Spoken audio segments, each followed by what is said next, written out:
তো এটি মূলত একটি প্যাডেল স্টাইল ফ্যান। তো এই প্যাডেল স্টাইল ফ্যানটি দেখেন উল্টো দিকে ঘুরতেছে, অর্থাৎ এটি উল্টো দিকে কেন ঘুরে তো আমরা এটা ঠিক করব।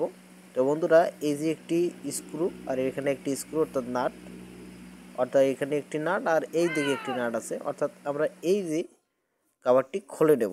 তো ফ্যানগুলো অনেক পুরাতন, তো পুরাতন হলেও অনেক ভালো, কারণ এদের যে যে কয়েল থাকে তামা, তো তামাগুলো অনেক খাঁটি থাকে, কোনো ভেজাল মিশ্রিত থাকে না, ফলে এগুলো অনেক দিন লাস্টিং করে। তো বন্ধুরা এখানে দেখতে পাচ্ছি আমাদের দেখা যাচ্ছে ল্যাব ওয়েন্ডিং এর মতো একটি ট্রান্সফরমার মতো একটি কয়েল দেখা যাচ্ছে, মূলত একটি রেগুলেটর, মানে রেগুলেটর আছে। রেগুলেটরটি সিরিজে সংযুক্ত আছে, এই যে দেখেন কয়েল পেছানো, ওর ভিতরে হচ্ছে আপনার ইন্ডাক্টর হিসেবে কাজ করতেছে এটা রেগুলেটরের। তো আমাদের কানেকশনগুলো আমরা দেখে নেব, যে কানেকশন অর্থাৎ কয়েল থাকবে এটা দুইটা, এটা রানিং এবং স্টার্টিং কয়েল।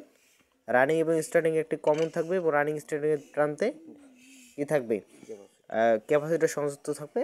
এরপরে রানিংয়ের সঙ্গে আমাদের যে অপর টার্মিনাল এন সেটা সংযুক্ত করতে হবে। তো বন্ধুরা আমি কাজটি করেই তো এখন দেখেন আমাদের ফ্যানটি কিন্তু ঠিক ঘুরতেছে। বন্ধুরা আমরা পিওর দেখাইলাম না, কারণ এর ভিডিও অনেক দেওয়া আছে।